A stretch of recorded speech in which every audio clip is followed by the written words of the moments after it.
Babae sa sala.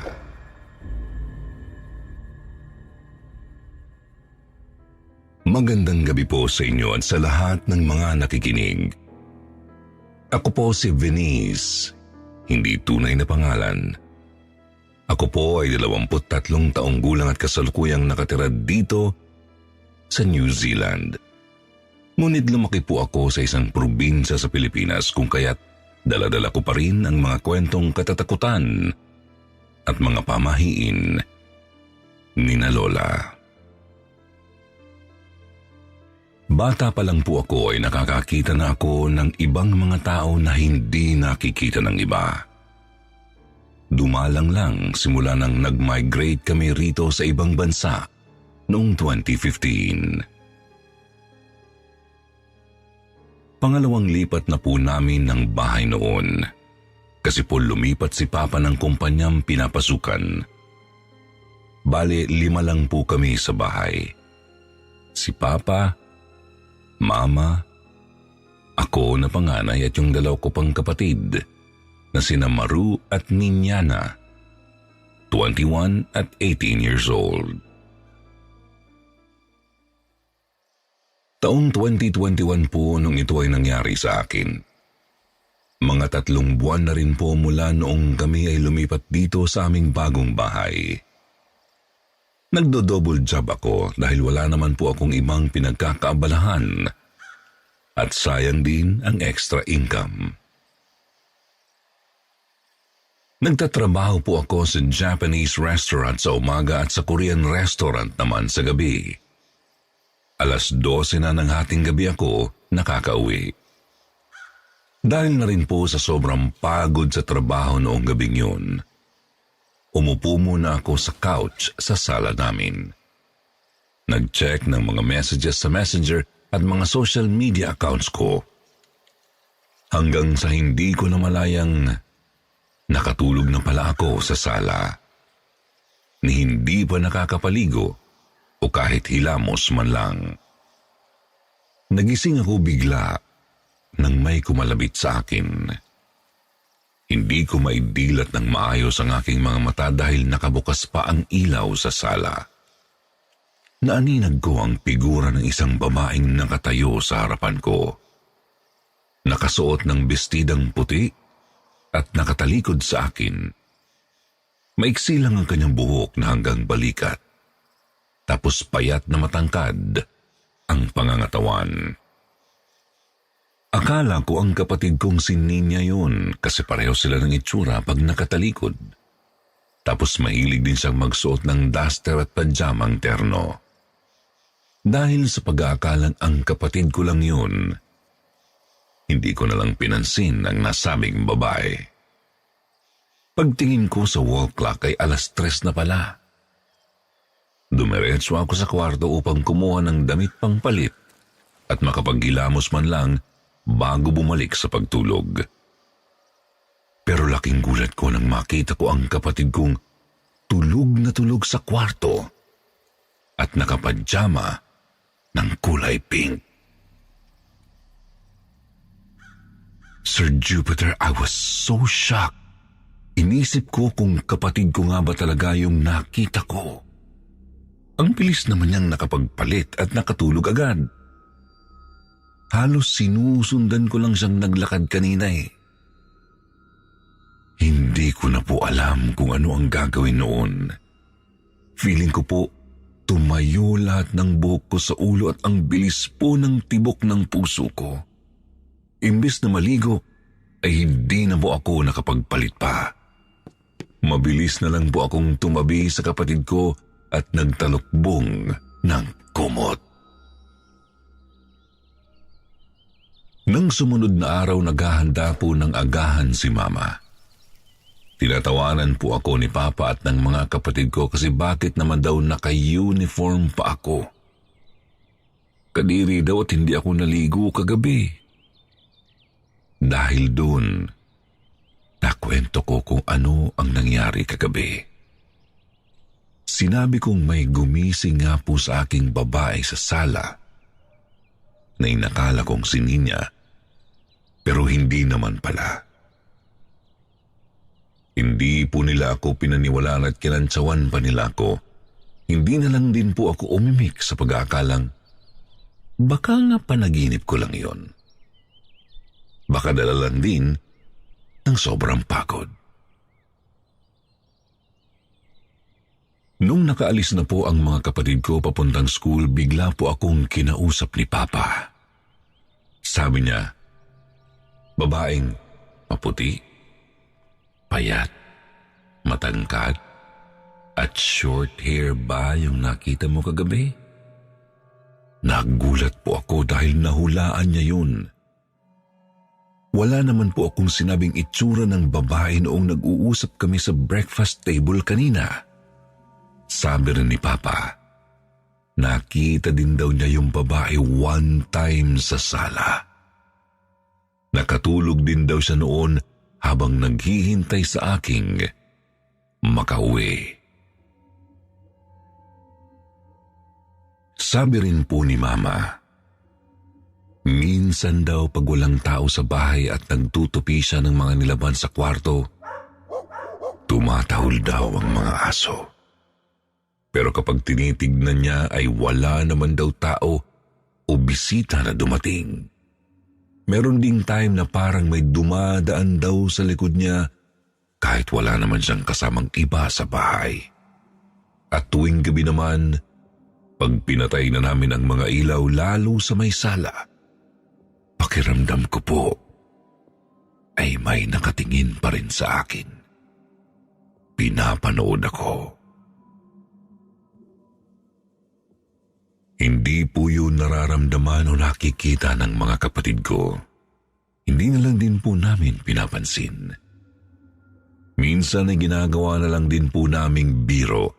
Kagaya na lang pag-aalis kami at may naiiwang mag-isa sa bahay, sinasabi na lang naming, "Huwag ka malungkot. Hindi ka naman nag-iisa." Sir Jupiter, hindi po namin alam kung sino ang babae. Pero kapag kami po ay nagnonobena, sinasama lang din namin siya sa aming mga dasal. Hindi naman po siya nananakit. Kaya't inisip na lang naming tagapagbantay siya sa aming bahay. Sa ngayon po nakatira pa rin kami dito. Maayos pa rin naman po ang lahat. Lilipat na din po pala kami ng bahay next month dahil mas malapit sa university na pinapasukan naming magkakapatid. Madami pa po akong experiences na pwede kong i-share next time. Pero sa ngayon hanggang dito na lang po muna ang aking kwento. Good night po, Sir Jupiter at mga kakwentong takip silim.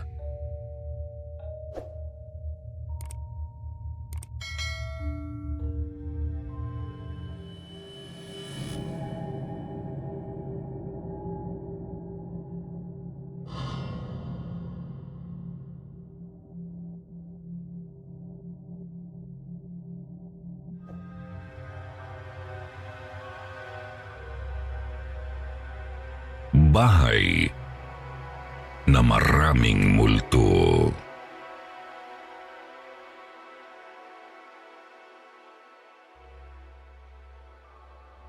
Magandang gabi po, Sir Jupiter, at sa lahat ng mga tagapakinig ng Sityo Bangungot.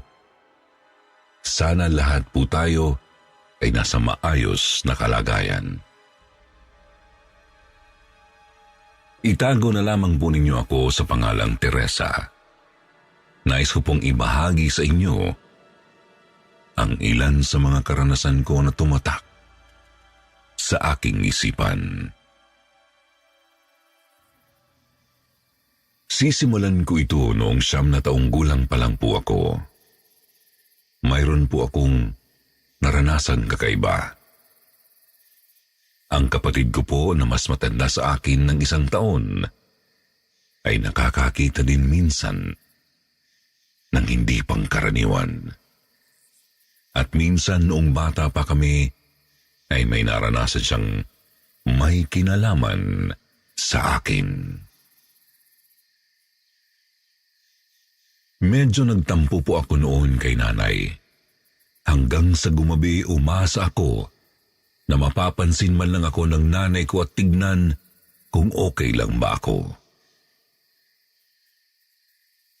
Nang kami ay matutulog na kinagabihan, umupo lamang ako sa aming higaan ng nakataksiting posisyon. Katabi ko noon ang aking nanay at kapatid. Sa isip-isip ko, ganito na lamang ako matutulog, sa pag-aakalang makukuha ko ang atensyon ng aking nanay. Ngunit, mukha namang deadma lang si nanay sa aking pagtatampo. Ang alam ko po noon, Sir Jupiter, nakatulog ako nang nakatungo ang ulo sa aking mga tuhod. Bigla daw nagising ng madaling araw ang aking kapatid. Nagulat siya pagtingin niya sa akin. Ang kaluluwa ko raw kasi ay nakaupo at ang katawan ko naman ay nakahiga. Sinubukang sipain ng kapatid ko ang aking kaluluwa, ngunit ito'y unti-unting lumutang paitaas.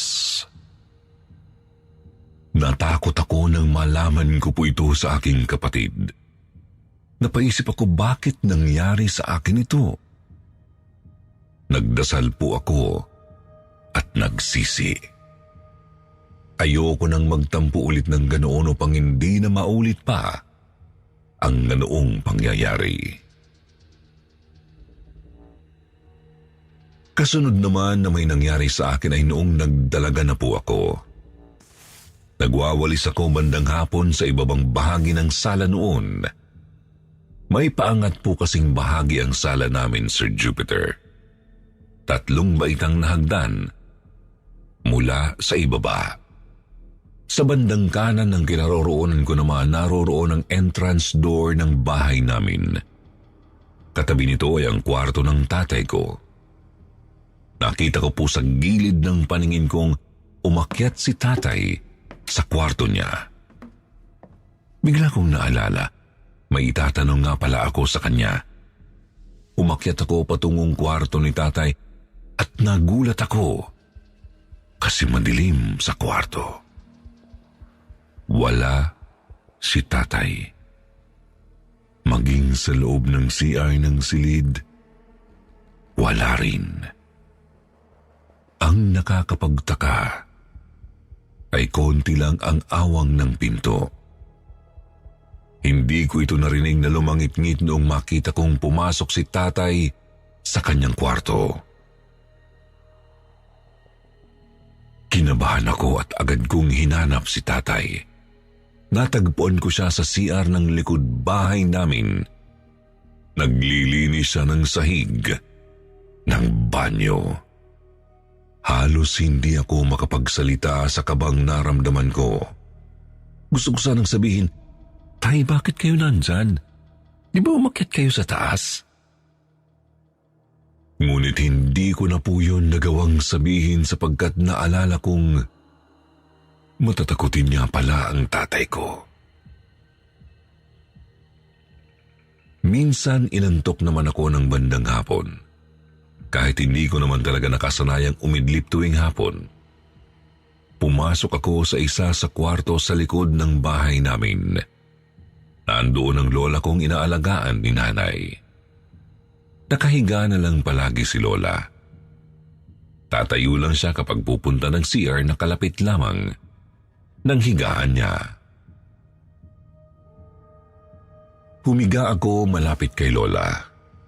Ilang minuto lamang ng pagkakaidlip, may humampas sa aking braso. Parang hinataw ako ng kamay. Pero hindi naman ito kalakasan. Bilang na bilang ko ang hampas niya. 3, Sir Jupiter, at ang tunog ng hampas ay dinig na dinig ko. Napaaray ako sabay mulat ng aking mata. Wala namang ibang tao sa loob ng kwarto kundi ako at si lola. Napatingin ako sa katapat na kamang kinaroroonan ni lola. Pagkita ko, tulog si lola. Kinamahan ako. Napaisip ako, galit ata sa akin ang multo. Hindi ko na tinuloy ang aking pagidlip dahil madaming tumakbo sa isipan ko. Bakit kaya ako hinampas ng multong ito? Ano ang aking nagawa na maaaring ikinagalit niya? Ito naman po ang ilan sa karanasan ng aking nanay sa bahay namin. Minsan habang nasa likod siya sa isa sa mga kwarto, may sumilip daw ng mabilis sa bintana. Hindi niya naaninag kaagad ang mukha nito ngunit kakaiba daw ang itsura. Gayunpaman dahil sanay at hindi naman matatakutin si nanay, deadma lang daw sa kanya yun. Nakakaranas din siya ng may bumubulong sa kanya at nakakarinig ng yabag ng mga paa. Kahit mag-isa lang siya sa kwarto. Minsan nakita naman niyang gumagalaw ang bote ng soft drinks na nasa mesa. Sinasabi na lang ni nanay, "Huwag ninyo akong takutin at hindi naman ako natatakot sa inyo." Tumigil naman daw sa paggalaw ang bote sa ibabaw ng mesa. Minsan nararanasan ko ring may tumatawag sa akin sa loob ng bahay.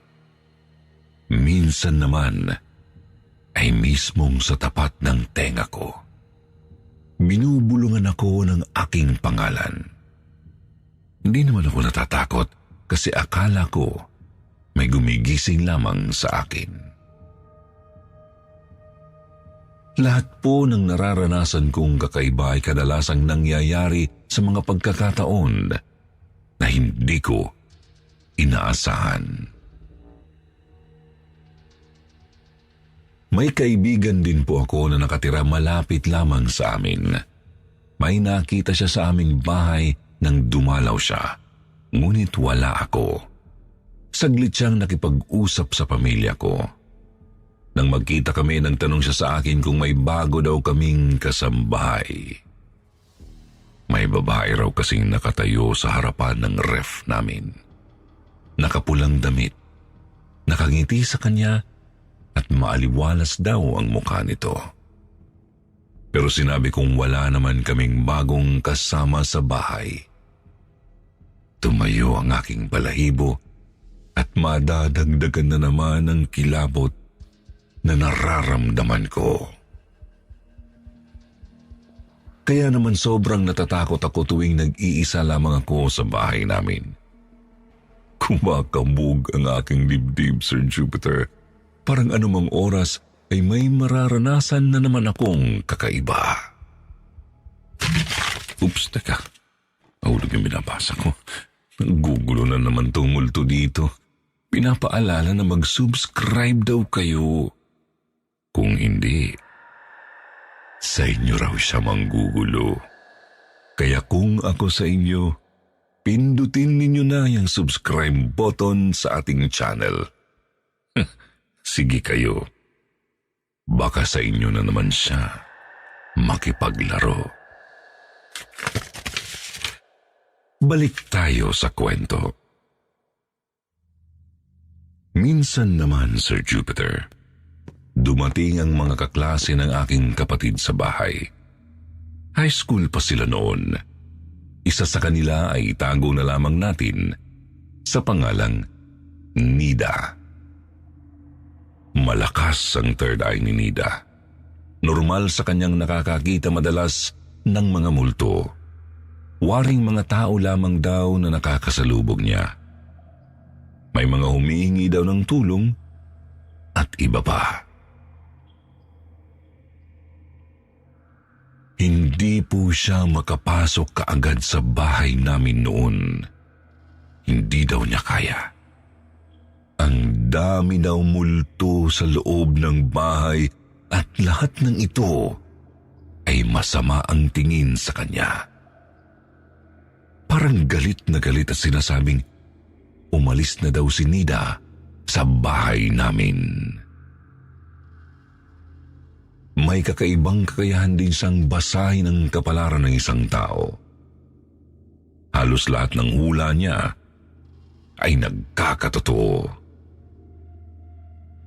Wala na akong balita sa kanya ngayon, pero lahat ng hula niya sa ibang kapatid ko ay unti-unting nangyari sa paglipas ng panahon. Sir Jupiter, madaming bata sa aming kalye. Minsan malaya silang nakakapasok sa aming gate at sisilip sa loob ng bahay namin. Isang araw, may isang babaeng bata na pumasok sa bahay. Napasigaw sa bigla ng, "Multo!" Tsaka takot na takot at patakbong lumabas. Nang mahimasmasan daw ang bata ay saka siya tinanong ng isa naming kamag-anak kung saan niya nakita ang multo. Babae daw ito na nakaputi at nakatayo sa hagdan namin na 3 baitang lamang. Kung iisipin, parang white lady ang kanyang nakita. Grabe na po, Sir Jupiter. Bakit napakarami namang multo sa aming bahay? Bakit sa bahay namin nila gustong manatili? Maging ang aking pamangkin ay may naranasan din. Bakit siya noon sa aming sala sa itaas? Napasigaw at napatakbo siya bigla sa takot. Meron daw kasing batang duguan ang mukha na nakatayo sa gilid ng TV. Hindi niya ito maaninag noong una, kaya tinitigan niya ng maigi. Sobrang nakakatakot daw ang mukha nito, Sir Jupiter. Isipin ko pa nga lang kung ano mismo yung itsura ng batang multo, kinikilabutan na ako eh. Sigurado, hindi ko rin kakayanin kapag ako ang nakakita noon. Hindi ko na po mababanggit ang iba pang nakakatakot na karanasan ng aking pamilya sa aming bahay, Sir Jupiter. Napakadami po kasi nito, pero nang unti-unti na din kaming tumatanda, wala na rin naman kaming nararamdaman na kakaiba masyado. Sabi nila kapag sobrang tahimik ng bahay ay pinamamahayan ng multo. Siguro nga po totoo. Kasi nang lumaki ang aming pamilya, mas naging masaya at may kaingayan na ang aming bahay. Marahil, nagsialisan na ang mga multo. Kung meron pang natitira, baka kaunti na lang siguro. Subalit hindi naman ako nilubayan ng mga kakaibang mga karanasan kahit sa ibang mga lugar. Dumating ang panahon na nagkaroon na ako ng boyfriend, Sir Jupiter. Siya ang una at naging asawa ko ngayon. Nag-apartment kami malapit sa aming bahay.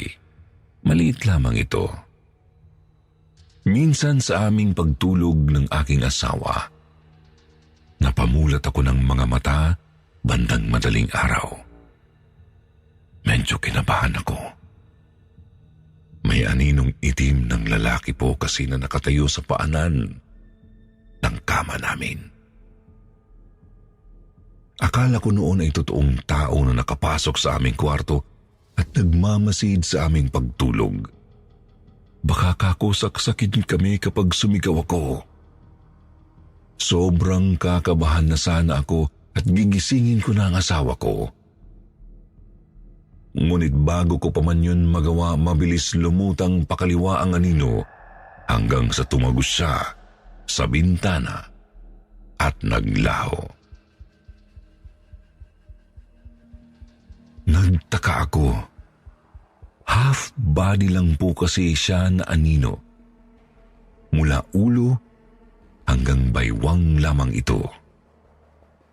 Hindi ko na ginising ang asawa ko para hindi na siya maabala. Dala na din siguro ng antok at katabi ko naman ang asawa ko kaya malakas ang loob ko. Nakatulog agad ako ulit noon. Subalit baka hindi ko kaya kung ako ay nag-iisa lamang. Kasi yun ang unang pagkakataon na may nagpakita sa akin ng harapan. Sa lahat ng pagkakataon po kasi biglaan ang aking nararanasan. Kalimitan pa, sa gilid ng aking paningin ko lang sila napapansin. Hindi ako makapaniwala na natitigan ko mismo ng ilang segundo ang itim na aninong ito. Sino siya? At bakit siya nagpakita sa akin? May mensahe ba siya na gustong iparating? Ikinuwento ko ito sa aking asawa, pero as usual, no comment lamang siya. Marahil ayaw niya makadagdag sa aking takot kung siya ay magsasalita pa. Hindi ko maintindihan kung bakit madalas akong makakita ng kakaibang mga anino. Nasundan ito sa aking trabaho year 2008. Hinahanap noon ng isa kong kasama si Kuya Boyet. Wala daw sabi ng janitress namin sa aming department. Sabi ko nasa CR siya. May nakita kasi akong anino na dumaan sa awang ng pinto papuntang CR. Sinilip ng aming janitress kung may tao sa CR. Walang tao. Natakot ang ilang kasamahan ko sa trabaho. Sino daw yung nakita ko? May mga estudyante na nag-OJT sa aming department noon. Isa sa kanila ay naging malapit sa akin. Itango na lang natin siya sa pangalang Eileen. Ikinuwento na lamang niya sa akin bigla ito. Inutusan daw siya na may kunin sa stock room. May nakita daw siyang black lady sa loob. Sobrang nakakatakot at titig na titig daw sa kanya. Pero hindi na niya nagawang sumigaw pa at baka daw hindi siya paniwalaan. Ayaw din niyang maging dahilan pa ng takot sa amin.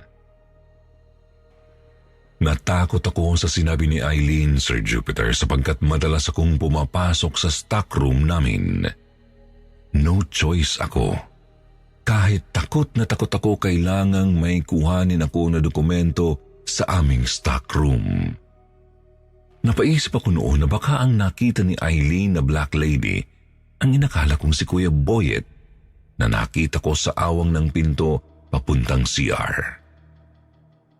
Nag-resign na din naman ako dito sa work ko na ito upang magkaroon na kami ng anak ng asawa ko. Nagpahinga muna ako sa pagtatrabaho. May naranasan naman ako nang nangupahan kami sa isang malaking apartment. 3 ang kwarto dito. Hindi talaga ako sanay sa malaking bahay, kaya sa sala kami natutulog at naglalapag na lamang kami ng kutson dito. Minsan isang umaga, sabay-sabay kaming bumangon. Nagpatulong ako sa aking 4 na taong gulang na anak na magtiklop ng higaan upang siya ay masanay sa gawain. Bigla na lamang bumukas ang ilaw. Rinig na rinig ko ang pag-click ng switch ng ilaw. Bagay na hindi ko mapaniwalaan kasi hindi basta-basta nabubuksan ang switch na iyon. Nagtaka ako kung paano yun kusang nagbukas. Ang alam ko po sa ganitong klaseng switch ay hindi madaling pindutin ng walang ingay. Malakas din ang kanyang tunog kapag ini-switch on and off. Nagulat kami ng aking anak.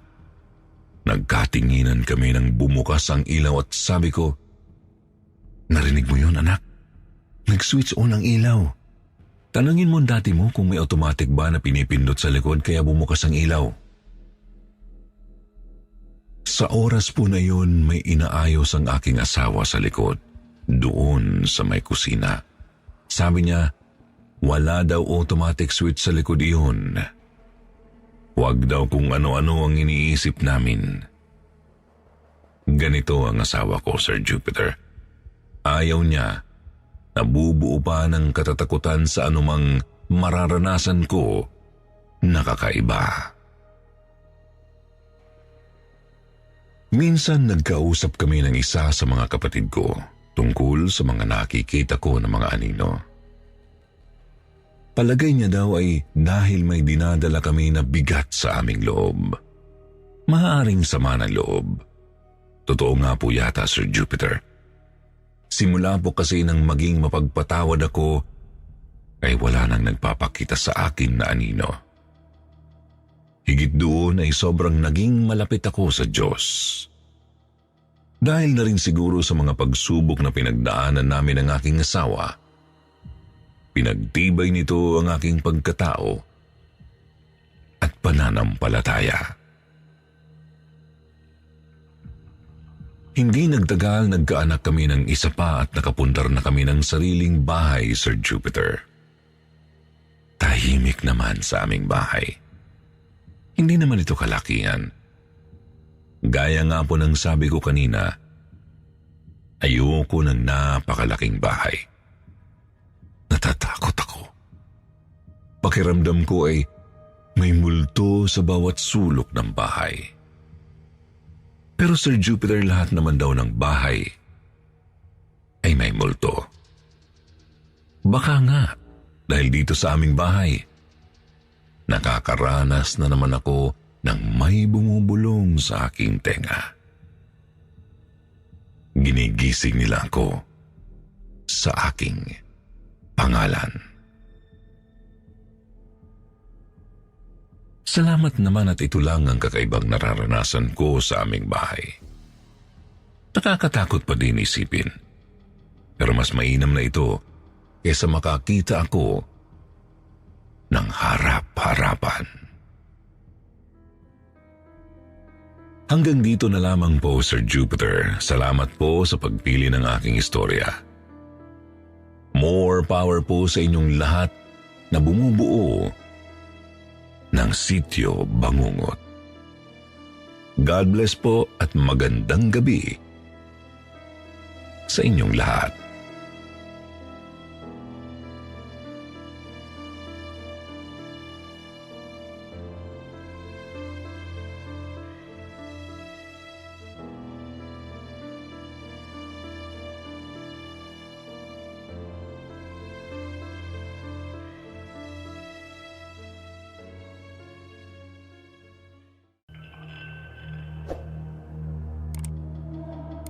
Demonyo at mga hilik.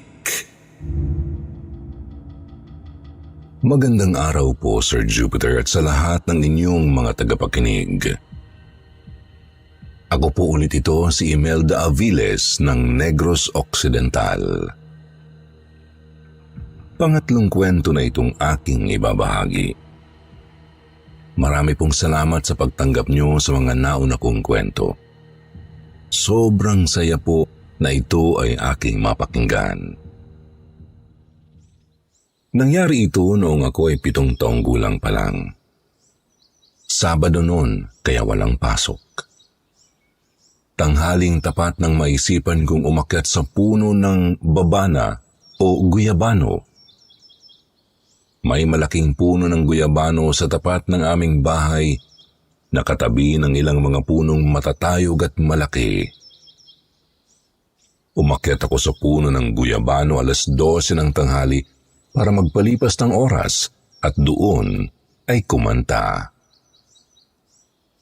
Mahilig po kasi akong kumanta kaya umaakyat ako doon at umuupo sa malaking sanga. Napakasarap magpalipas ng oras doon dahil mahangin. Pero ilang sandali ay nalalanghap ko ang malamig na parang nahahaluan ng mainit. Pakanta-kanta ako sa itaas ng puno habang ang lola ko naman na ina ng tatay ko ay nasa may pintuan ng bahay namin at naglilinis ng bigas. Tinatanggalan po niya ito ng maliliit na bato at palay na nahahalo sa bigas. Mabusisi po kasi sa bigas ang lola kong yun. Ayaw niyang magsaing ng bigas na hindi pa nalilinisan. Katapat lang din ng bahay namin ang bahay niya. Kaya nasa gitna ang puno ng guyabano ng bahay namin. Habang kumakanta ako, napapasarap ako kaya pataas ng pataas ang tono ng boses ko nang bigla akong nagulat sa aking narinig. May narinig akong maliit na boses na tumatawa. Kaya napalingon ako sa likuran ko dahil doon ko naririnig ang tumatawa. Nagulat ako sa aking nakita. Isang batang nakasabit sa sanga na sinasandalan ko ang nakita ko. Kasing laki ko siya. Mayroon siyang sungay at buntot. Nakangising nakatitig ito sa akin na sinasadyang yugyugin ang sinasandalan kong sanga ng guyabano. Napasigaw ako ng, "Wag! Baka mabali ang sanga at mahulog ako." Pero sinasadya talaga ng batang demonyo na kapitan at yugyugin ang sanga hanggang sa nararamdaman ko na lang na naputol na ang sanga at nasama ako sa pagkahulog. Dinig ko pa ang malakas na kalabog ng katawan ko sa lupa. Napasigaw rin ng malakas ang lola at mama ko nang makita nila akong nasa lupa na. Hindi nila malaman kung ano ang gagawin. Nakita kong tumalo ng aking ina sa bintana ng bahay namin upang masaklolohan ako. Nakahiga na ako sa lupa at hindi makahinga. Naramdaman kong binatayo ako ng mama ko at dinidiin nito ang aking sikmura para makahinga ako. Pero kita ko at dinig ko ang lahat ng mga sinasabi nila. Tawa ng tawa ang batang demonyo na kasing laki ko lang noon. At bigla na lamang itong naglaho sa aking paningin. Agad akong dinala ng mama ko sa manghihilot. Naawa ako sa mama ko dahil sa pag-aalala niya sa akin. Siya ang napilay dahil sa pagtalon niya sa bintana. Hindi naman ako napilayan noon. Hindi lang ako makahinga. Nagtataka ako kasi ang taas po ng aking nabagsakan pero walang pilay o bali ang katawan ko. Natatandaan ko pa ang tunog ng pagbagsak ng katawan ko sa lupa, parang pagbagsak ng nyog sa lupa na sobrang lakas. Pero hindi ako napilayan. Natapon naman ang bigas na nililinis ng lola ko dahil sa pagkataranta niya. Mula noon, hindi na po ako umakyat sa puno dahil natatakot akong makakita ulit ng demonyong galit yata sa boses ko. Ito naman pong isang kwento ko ay nangyari noong 2014. May tindahan po akong maliit at videokehan na katabi lamang ng bahay namin. Gabi na akong nagsasara ng tindahan dahil hinihintay ko pa na umalis ang mga customer sa videokehan. Bandang 12:00 na yon ng madaling araw nang umalis ang huling customer. Pag-alis niya ay nagsara na agad ako dahil baka may dumating na naman pagod na ako at madaling araw na rin. Pagkasara ko ng tindahan, agad akong umuwi sa amin. Nabigla ako dahil habang naglalakad galing sa tindahan, may nakita akong sumasabay sa akin sa paglakad. Napayuko ako para tignan ang paa niya dahil ang lakas ng yabag niya. Mabalahibo ang paa niya at malalaki. Napasigaw ako ng malakas at sabay bukas ng pintuan papasok ng bahay. Ang lakas ng sigaw ko pero walang nakarinig sa akin dahil sa himbing ng tulog nila. Ako na lang mag-isa ang gising ng oras na yun. Takot na takot akong nag-lock ng pinto. hindi na ako kumain. Naglinis na lang ako ng katawan at humiga na. Hindi ko namalayan. Nakatulog agad ako sa sobrang takot at pagod na rin. Nagising ako nang bigla akong may marinig na humihilik mismo sa tabi ko. Pagmulat ko ng mata, napakadilim ng kwarto. Takot na takot akong sumigaw ng saklolo. Tawag ako ng tawag sa mama ko para buksan niya ang ilaw pero hindi niya naririnig. Pero ang hilik na naririnig ko mula sa katabi ko ay palakas ng palakas. Kaya agad na akong tumakbo palabas ng kwarto ko at kinatok ang pinto ng kwarto ng magulang ko. Pinagalitan pa ako dahil ang ingay ko raw. Tinanong pa nila ako kung saan daw ako pupunta. Sabi ko doon na ako matutulog sa tabi nila dahil may humihilik sa kwarto ko pero wala naman akong kasama doon. Sabi na lang ng papa ko sa kakapanood ko raw ng horror movies kaya kung ano-ano ang naririnig ko. Pinapasok na ako ni papa sa kwarto nila at pinatulog sa tabi ni mama. Pero hindi na ako makatulog hanggang sa mag-umaga na.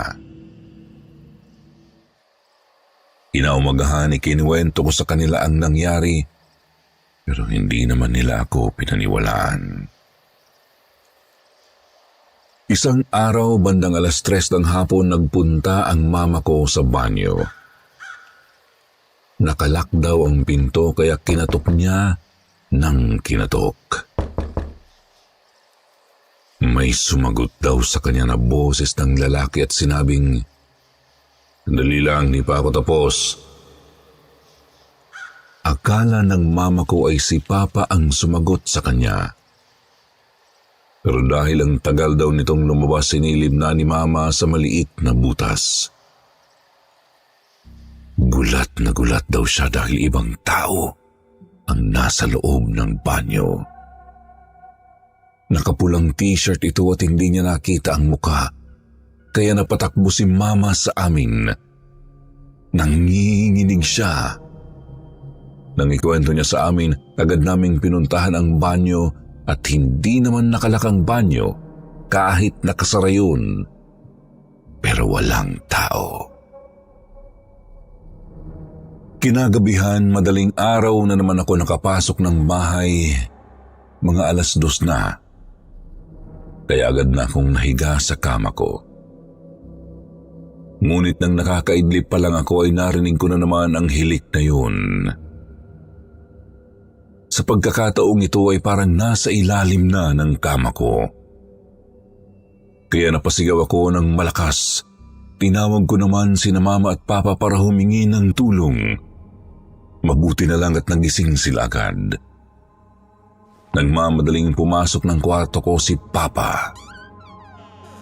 Sa oras na yun, hindi lang ako ang nakakarinig ng hilik, pati ang pamilya ko ay narinig na rin ang malakas na hilik. Hinanap ng papa ko ang humihilik pero wala kaming nakitang ibang tao sa kwarto ko. Takang-taka kami kasi lahat kami ay narinig yun. Oops, teka lang mga listeners. Parang dito rin sa aking pwesto ngayon, may naririnig akong humihilik na. Meron na yatang nakatulog habang tayo ay pinakikinggan sa pagkikwento. Talaga bang pangpatulog ang binabasa nating kwento? Huwag kayo matulog. Sige kayo. Magaganda pa naman ang susunod na kwento. Halos araw-araw po sa tuwing matutulog ako ay lagi kong naririnig ang humihilik na yun. Minsan po katabi ko sa kama.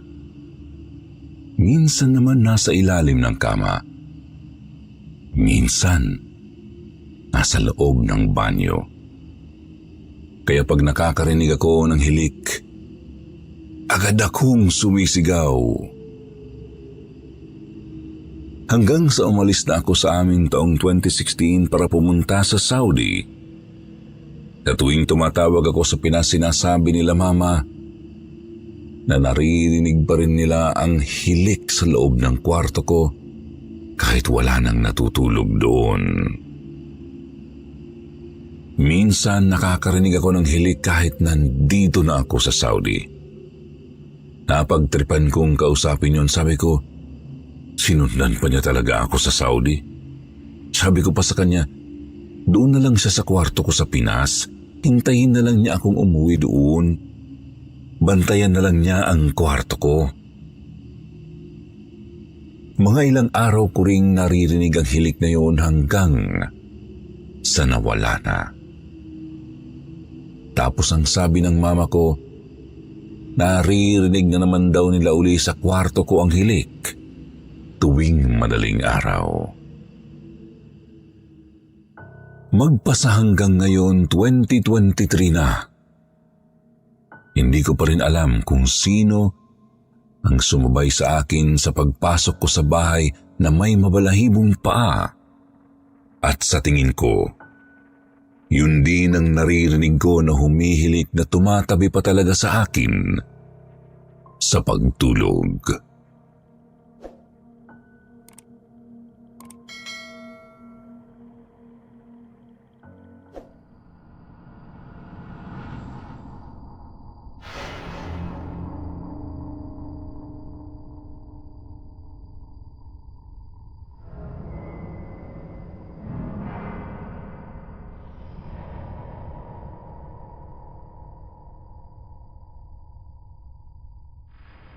Demonyo sa balon.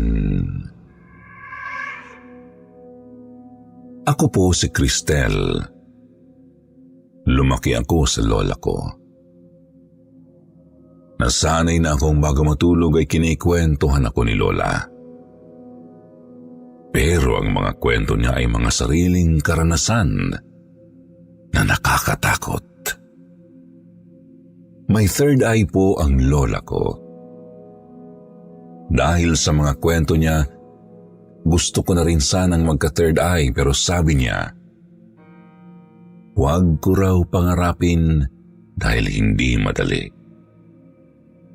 Maganda lang daw pakinggan kapag ikinikwento ko. Pero kapag mismong karanasan, nakakakilabot daw. Isa sa kwento niya ay ang karanasan niya sa balon na igiban daw nila noon ng tubig. Wala pa pong gripo o poso noong kabataan niya. Ang igiban po nila ng tubig ay mula sa ilog o kaya sa maliit na talon na mula pa sa bundok. Pero dahil malalayo ang mga ito sa bahay nila, naghukay daw ng balon ang tatay niya para may igiban sila ng tubig. Malinaw daw po ang tubig sa balon at saka malamig din. Araw-araw ay maagang gumigising silang magkakapatid para mag-igib ng tubig. May kalayuan din ang balon mula sa bahay namin dahil delikado raw kapag malapit. Baka may mahulog na bata. Kanya-kanya raw sila ng dalang galon at timba. Dahil si Lola raw ang bunso sa kanila, 2 galon lang ang bitbit niya. Yung kuya niyang panganay ang tagasalok ng tubig. Inilalagay niya sa malaking timba tapos yung isa naman niyang kuya ang nagpupuno ng iba pang mga lalagyan. Nang mapuno na ang lahat ng dala nilang lalagyan ng tubig, sabay-sabay na silang umalis. Dahil bata pa raw ang lola ko, mabagal siyang maglakad. Napahinto siya nang makarinig ng boses na tinatawag siya. Nagmumula raw yun sa ilalim ng balon. Nung una ay hindi raw siya natatakot kasi maganda raw ang boses. Nagtataka lang siya kung bakit alam daw ng tumatawag ang pangalan niya. Dahil daw gusto niyang makita kung sino ang tumatawag sa kanya, ibinaba niya ang dalang galon at binalikan ang balon para sumilip doon. Papaliwanag na daw noon at naaaninag na niya ang tubig sa balon. Nakita raw niyang gumagalaw ang tubig. Maya-maya ay nakita niyang may pares ng pulang mata na nagliliwanag sa pula. Nasa ilalim na bahagi daw yun ng balon, pero dahil nagliliwanag, kitang-kita niya ang hugis matang yun.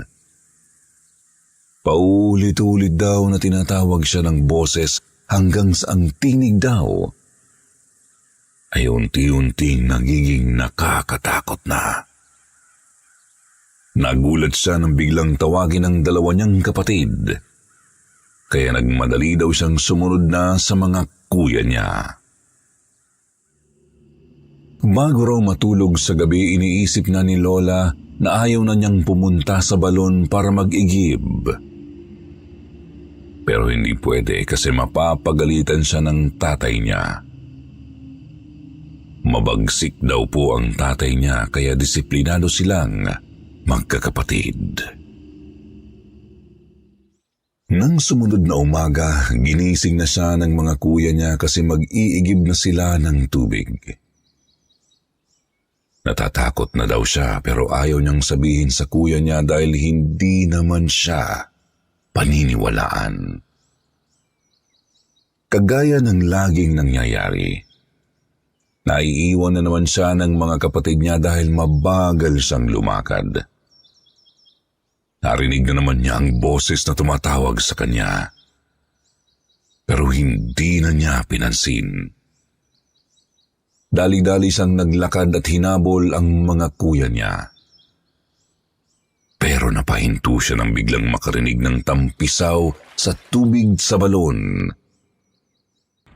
Nilingon niya ito at kitang-kita niya ang sobrang itim na kamay na nakakapit sa gilid ng balon. Ang labi daw po ng balon ay pantayan lang sa lupa. Hindi nakasimento ang gilid ng balon. Napapalibutan lang ito ng mga bato. Parang gusto raw umahon ng nilalang na nasa balon. Kahit daw madilim, kitang-kita niya ang maitim na nilalang. Malinaw daw ang mata ng lola ko kapag madilim. Mas malinaw daw niyang nakikita ang mga hindi nakikita ng iba. Dahil daw sa takot niya, tumakbo na siyang pauwi ng bahay. Pinagtatawanan pa siya ng mga kapatid dahil baka raw natatakot sa mumu. Dali-dali niyang inilagay sa kusina ang 2 galon na dala niya, pagkatapos ay bumalik uli sa higaan at nagtalokbong ng kumot. Isang hapon naman daw, naghuhugas siya ng plato sa kusina. Sa tabi raw ng lababo ay mayroon silang banga na imbaka ng tubig na inumin. Masarap daw ang tubig doon dahil palaging malamig. Habang naghuhugas siya, narinig daw niya ang nanay niya na inuutusan siyang tingnan kung marami pang laman ang banga. Kasi kung wala na raw, papalagyan sa panganay niyang kapatid. Tinanggal daw niya ang takip ng banga at sinilip ang laman. Pagdungaw daw niya, parang dumungaw siya sa balon. Biglang kumabog daw ng malakas ang kanyang dibdib. Bigla niyang naibalik ang takip at dinaganan pa ng galon na may lamang tubig. Pakiramdam daw niya ay may aahon na nilalang sa banga. Minadali niyang tapusin ang hugasin at pumasok ng kwarto pagkatapos maghugas.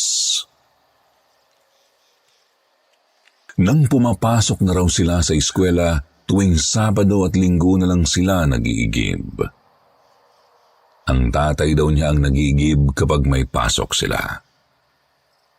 Dahil hindi na raw siya madalas nagpupunta sa balon, hindi na raw niya nakikita at hindi na rin naririnig ang nilalang sa balon. Hanggang sa umabot na siya sa 20 taong gulang, ay hindi na niya ito nararanasan. Akala niya ay wala na. Pero isang beses, nagparamdam uli ito sa kanya. Nagising siya isang gabi bandang 3:00 na raw yun ng madaling araw. Nanunuyo raw ang lalamunan niya. Sumasakit na parabang mamalatin na siya. Bumangon siya at nagpunta sa kusina para uminom.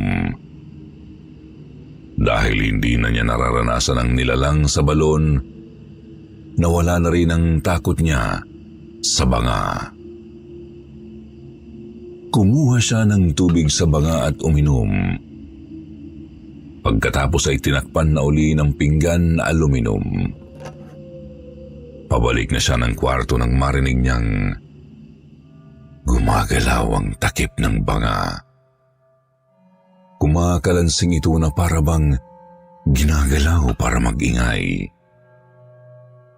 Maya-maya ay narinig na niya ang pagtawag sa pangalan niya. Biglang bumalik sa kanya ang kilabot na naramdaman noong bata pa siya. Naririnig din niya ang tubig sa baga na parabang umaalon ito. Hindi niya pinansin. Nagtuloy siya sa paglakad pabalik sa kwarto pero natigilan siya nang biglang tumalsik ang takip ng banga. Nahulog ito sa sahig, malapit sa kanyang paa. Sa takot niya napalingon siya sa banga. Tiningnan niya kung sino o ano ang may gawa. Kitang-kita niyang nakakapit sa labi ng banga ang maiitim na kamay na may mahahaba at maiitim na kuko.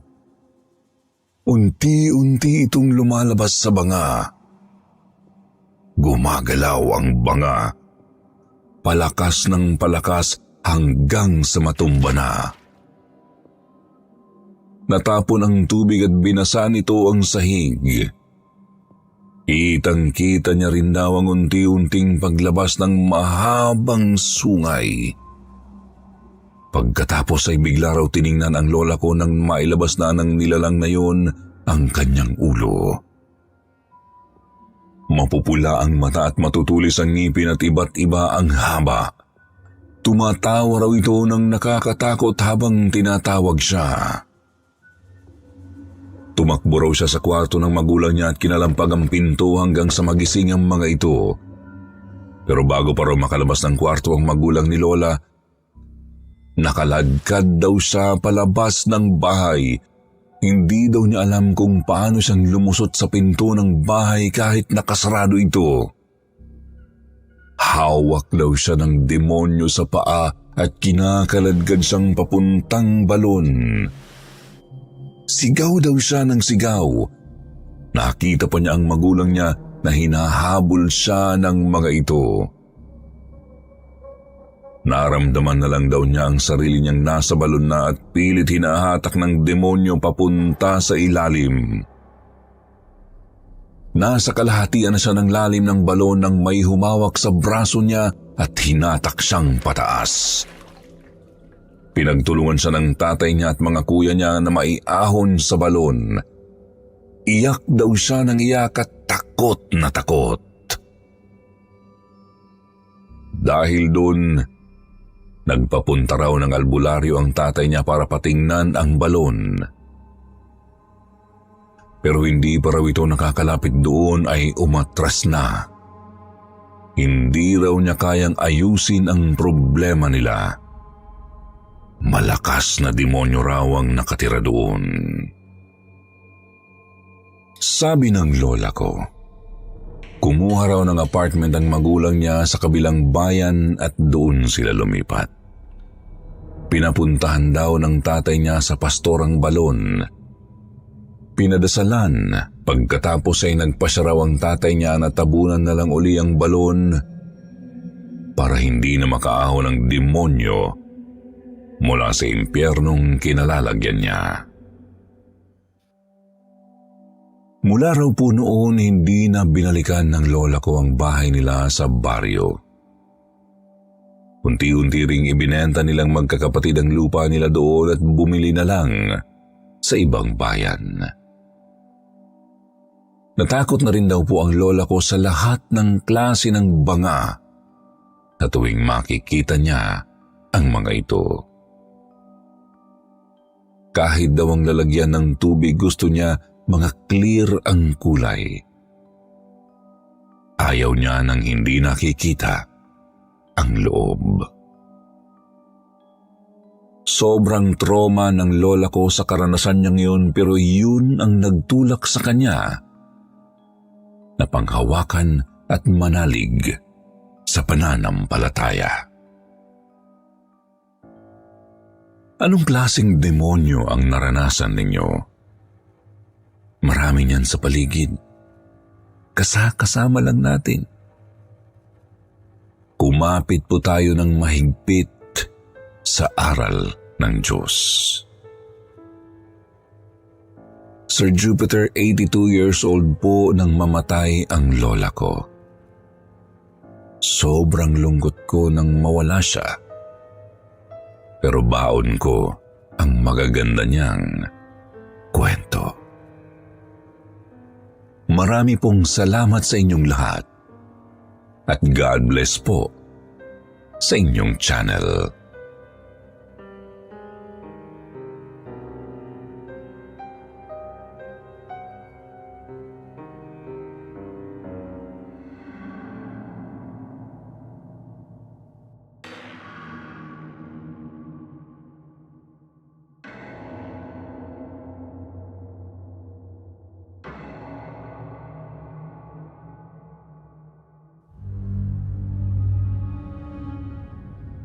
Isang mapagpalang araw po sa inyo at sa bumubuo ng Sitio Bangungot.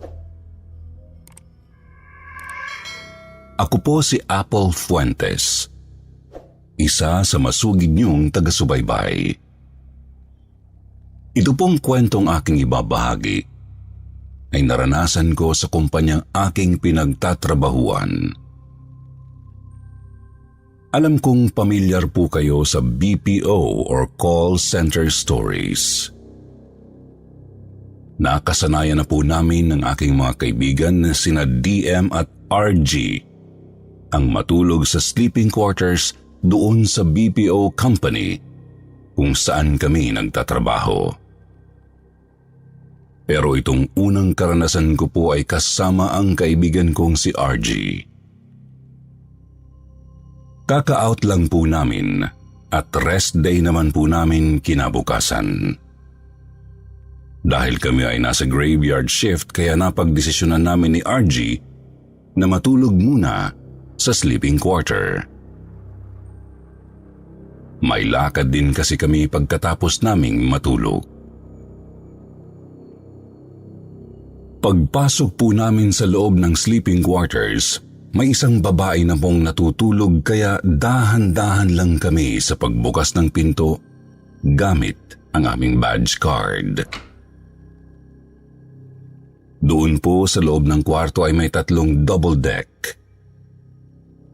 Pagpasok sa pintuan ay may 2 sa kaliwa at 1 sa kanan.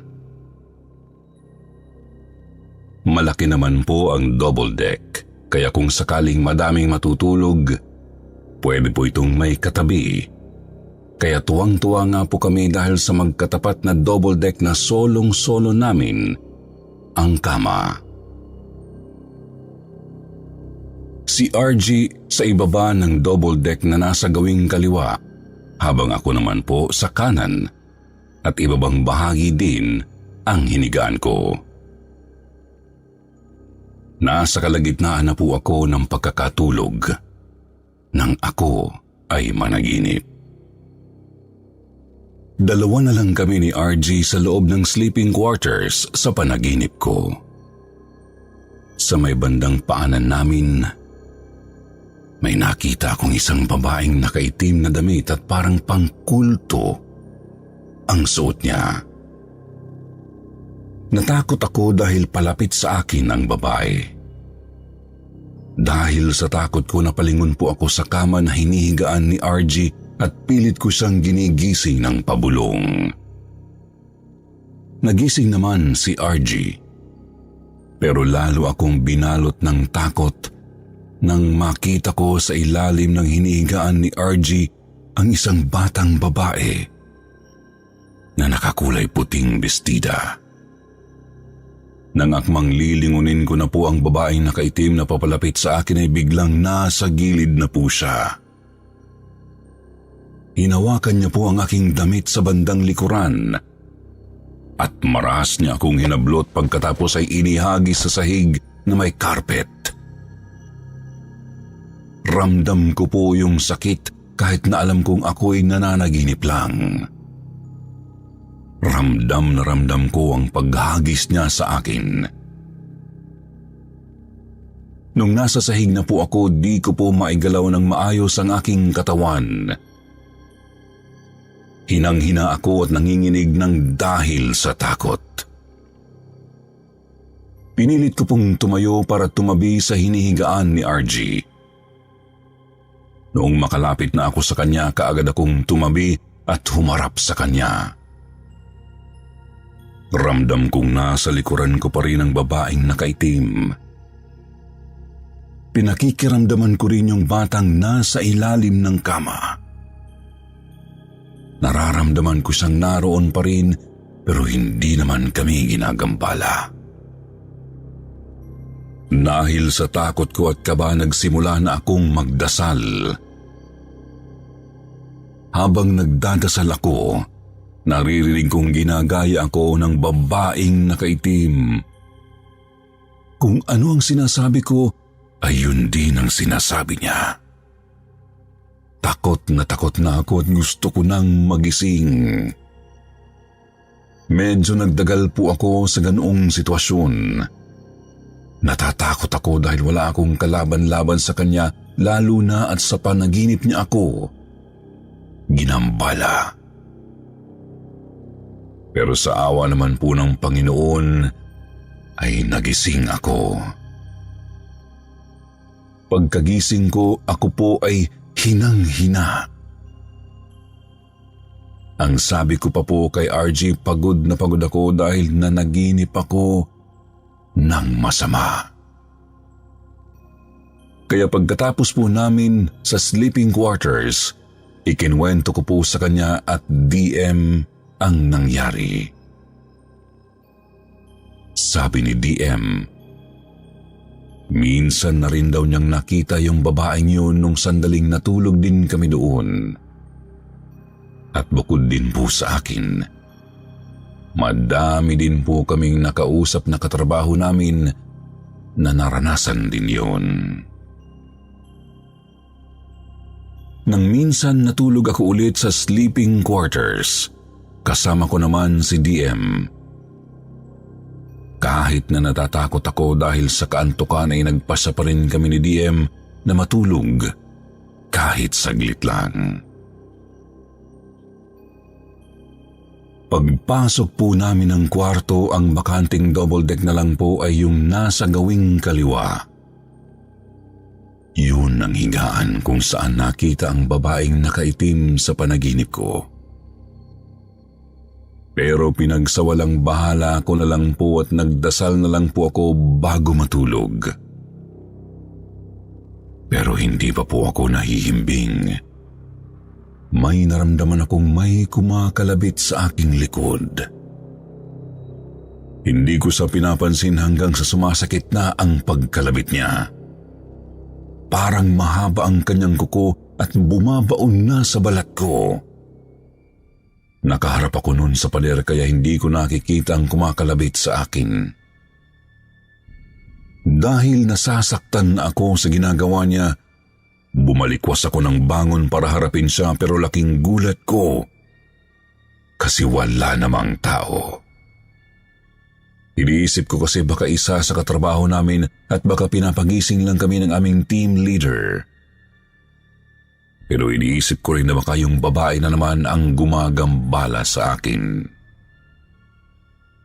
Dahil wala naman akong nakita, hinayaan ko na lang. Humarap ako sa gawing kanan at patagilid na humiga. Akala ko ay magiging maayos na. Pero naulit na naman ang pagkalabit sa akin. Parang ayaw niya akong patulugin, kaya po minabuti ko na lang na tumayo na. Sakto namang gising na rin si DM na nasa itaas ng double deck. Lumabas na kami ng kwarto at saka ko lang ikinwento sa kanya ang naranasan ko. Mula noon, Sir Jupiter, minabuti namin na hindi na lang matulog sa sleeping quarters ng aming kumpanya. Kaya minsan, nakakatulog na lang kami sa aming inuupuan. Tutal, non-voice naman po ang aming account. Pero bawal po talaga ang ganon, kaso minsan di mapigilan ang antok. Naisip ko na lang po na kaya nangyayari sa akin yun ay dahil baka nung oras na napadaan kami dati sa sleeping quarters, sumili po kasi kami noon. Wala kaming nakitang tao. Nagkantsawan kami noon ni DM at RG at iba pa naming kaibigan.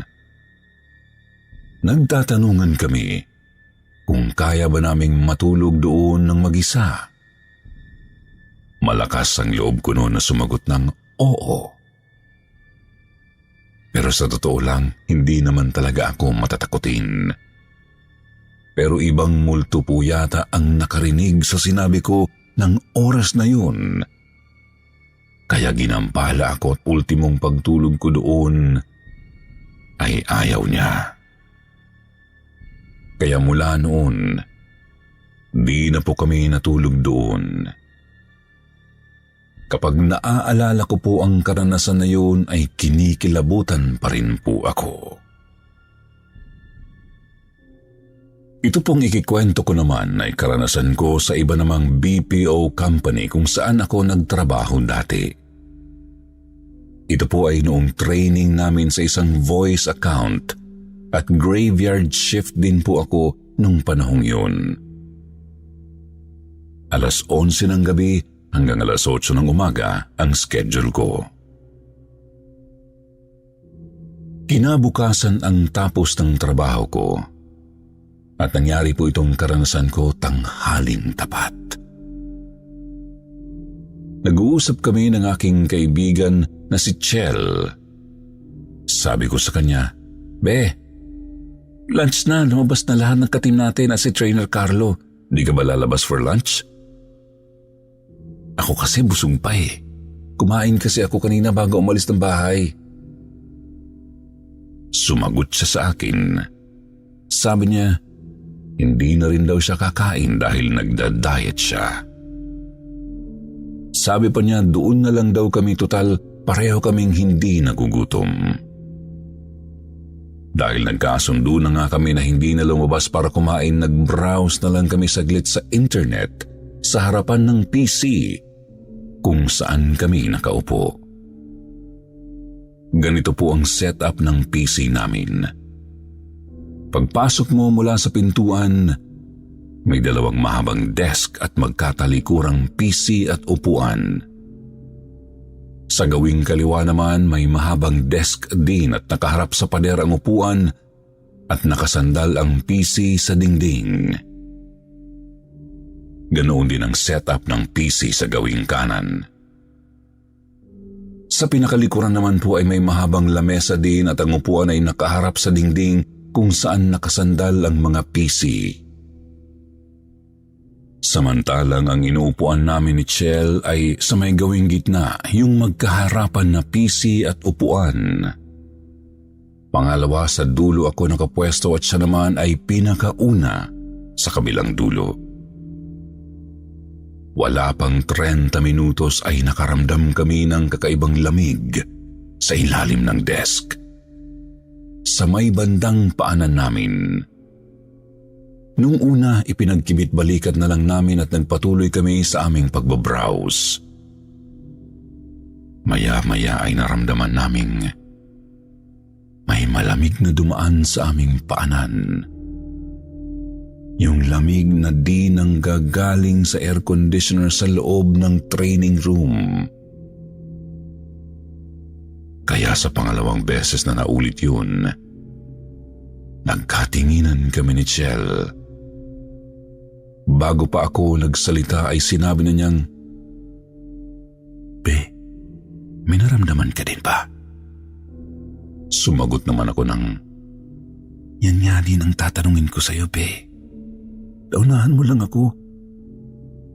Hindi ko din muna sinabi sa'yo kanina kasi baka isipin mo'y gumagawa lang ako ng kwento at isipin mong nananakot lang ako." Matapos kong sabihin yun sa kanya, patuloy kaming nag-uusap tungkol sa mga Junjun stories na usap-usapan din ng mga call center agents sa mga BPO companies na kanilang pinasukan. Napagkwentuhan namin na dati ay di kami naniniwala. Pero nang nangangalahati na kami sa aming kwentuhan, biglang may pumindot ng mouse sa gawing kanan namin. Nakaramdam kami ng takot at dahil nga malakas ang pagkakapindot, wala naman pong ibang tao ng mga oras na yun. Kami nga lang dalawa ang nanatili sa loob ng training room na yun. Kinilabutan talaga kami pero napagpasyahan namin na deadmahin na lang at huwag takutin ang aming mga sarili. Kaya't nagpatuloy ulit kami sa aming kwentuhan at wala pang 5 minuto, nag-click po ulit yung isa sa mga mouse pero sa kabilang side na, sa katapatan naming PC. Doon po galing ang tunog ng click ng mouse na aming narinig. Kaya matapos naming marinig yun, bigla kaming nagkatinginan at kumaripas ng takbo. Natataranta kaming binubuksan ang pintuan at kailangan pa po naming mag-badge sa pinto gamit ang aming badge card bago makalabas. Buti na lamang po ay hindi kami na double tap kung hindi nagloko ang badge card dahil madalas po itong mangyari. Pagkalabas po namin ay dumiretso kami ng pantry kung saan naglalunch ang aming teammates at ikinwento namin sa kanila ang nangyari. Mula po noon, di na kami nagpapaiwang dalawa sa loob ng training room na yun. Hindi naman po kami matatakutin, pero mahirap na rin po baka kung ano pa ang sunod naming makita or maranasan. Hanggang ngayon po, Sir Jupiter, ay kinikilabutan pa rin ako habang ikinikwento ito sa inyo. Ang susunod ko naman pong ibabahagi ay doon din nangyari sa company na yun. Pero hindi na po sa aming training room, kundi sa sleeping quarters ulit. Tulad po ng sinabi ko, after training ay na-endorse ako for nesting. At same shift pa rin po ako. Nakaugalian ko na po na maagang pumasok kasi delikado rin kung late na ako aalis ng bahay. Kaya umaalis na po ako sa amin bandang 9:00 ng gabi para may allowance akong 1 oras para makatulog pa ako sa sleeping quarters pagdating sa opisina. Pagdating ko nga po doon matapos kong ilagay ang aking bag sa loob ng locker, nag-decide akong matulog muna since dumating naman ako ng maaga sa opisina. Maaari lamang po kasing matulog doon ng maximum of 1 hour. Nagsulat na nga po ako ng aking pangalan sa logbook ng guard at karaniwan na rin doon na bibigyan kami ng alarm clock na isiset nila ng 1 oras at pagkatapos ibinabalik namin sa kanila ang orasan. Bawal po kasing matulog ng lagpas sa oras dahil syempre madami rin ang gagamit ng sleeping quarters. Matapos akong magsulat sa logbook ay dumiretso na ako sa sleeping quarters. Pero bago po ako pumasok ng pintuan, sinilip ko po muna kung may tao sa loob. At meron nga po, pero isa lang. Bawal din kasing buksan ang ilaw sa loob kaya madilim po talaga doon. Hindi na po ako nagdalawang isip at pumasok na ako. May 2 double deck sa gawing kanan at kaliwa ng silid na pa-vertical ang pwesto at sa bandang gitna po sa tabi ng pader ay pa-horizontal naman ang isang double deck. 10 tao ang pwedeng matulog sa sleeping quarters. Doon po ako nahiga sa gawing kaliwa sa ibabang parte ng double deck. Wala pa pong 10 minuto. Nakaramdam ako ng kakaiba. Iba yung lamig na yun. Mas malamig pa sa inilalabas ng aircon. Naramdaman ko po ang malamig na pag-ihip sa aking noo at nagtataka ako. Dahil kung galing sa aircon yun, bakit sa noo ko lang dumampi? Kaya minabuti ko pong imulat ang aking mga mata kahit na medyo kinikilabutan na po ako kahit wala naman po akong nakikitang tao. Iniisip ko kasi na baka pinagtitripan lang ako ng isa sa aking katrabaho. Nung wala po akong nakita ay minabuti ko pong pumikit ulit.